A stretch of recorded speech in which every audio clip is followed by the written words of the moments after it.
Good morning, everyone. Wynn Brown here. It is Tuesday, March 31st, the last day of the month. I'm here with our Haywood Healthcare COVID-19 update. A little bit late this morning. I apologize. I had a very long conference call, pandemic related, so it's taken me a little while to get this up and running. I'm just going to pop right to the numbers first because I know that that's first and foremost on everybody's mind.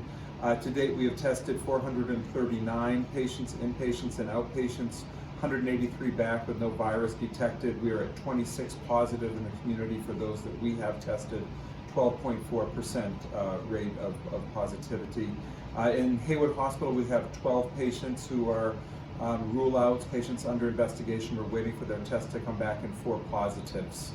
Statewide, just to get you a sense of where the state is looking right now, just about 43,000 patients have been tested, about 5,800 positive, and they have about a 13.4% positive rate. 53 people have died from the pandemic so far across the state. No deaths in our region at this point in time. We're okay with blood because I know that's been an issue for everybody wondering where we are. There's been a surge in donors at the donor the donor donation areas that they have across the state with the American Red Cross. So again, if that's something that speaks to you and you're able to get there and you're feeling well, please consider doing that. I know I talk a lot about in the beginning of my reports about what it looks like right now. Please be assured that we're also in the midst of long-term surge planning, capacity building, and also looking at our supplies and those kinds of things. So while I talk in little snapshots, please know that there's also a whole team working behind the scenes, as this pandemic is going to be a long marathon for us with a spike coming up probably in about 2 weeks. And so it's just important too that everybody remember that we need to stay home when we're not working or running to the grocery store or the drugstore and taking all the precautions we can. By everybody staying home, that's what's going to flatten the curve and not overwhelm your local health system, okay? So just want to put that out there. Back to sort of things of the day, just a shout out to our team with Scott Jansen's. We're out of purple tops. I talk about them all the time, but we have a replacement product in, and we're very low on things like bouffant caps and disposable gowns, and you're going to see a lot of different brands of gloves around the organization that come from all our donated stores. So thank you to all those who have supported us. There was also a really beautiful prayer vigil on campus here yesterday. Everybody was in their cars, flashing their lights, and staff and patients alike were touched by that. And so a shout out to Katie Kaminsky from Higher Ground Ministries who put that together. So thank you for that. That was heartfelt and meaningful. Also a shout out to our local high schools, to Gardner High School for donating masks and gloves, and Mahar for boxes of gloves that came in as well. And then Nancy Hagelin, who's a retired employee here but still works per diem, has made a number of sewn masks for us, including some custom masks for folks who have different shaped facial features, I guess I put that. Some people have beards and whatnot, and so I really appreciate her doing that custom work. That's really fantastic.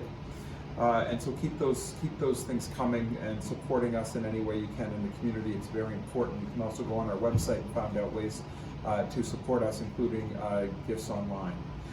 And just I have a guest star today. I have Catherine Whitaker from Occupational Health here today, just for an update for staff. And so Don Cassavant's going to pivot the iPhone, and we're going to slide over and let Catherine talk to us for a little bit and give us an update. So welcome, Catherine.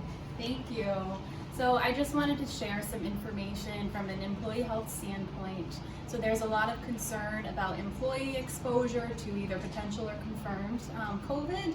And in that circumstance, I want everyone to kind of remain calm and just notify employee health immediately if you do have any new symptoms such as sore throat, cough, even GI symptoms have started, so any nausea, vomiting, diarrhea, I'd want to know about it right away. The other important thing to do is monitor your temperatures at least twice a day. If you have any fevers as well, please let me know. But if you are feeling well, you are okay to be working. So even if you've had an exposure, whether it be here or even in the community, you can still work if you feel symptom-free. The other thing is that, you know, we are now experiencing employees who are testing positive. So, you know, we do have a new policy in place to make sure that they're out of work for the appropriate amount of time, and that testing has been done to confirm that they are negative when they do return, which is important, you know, for all our staff to feel reassured that they're safe at work.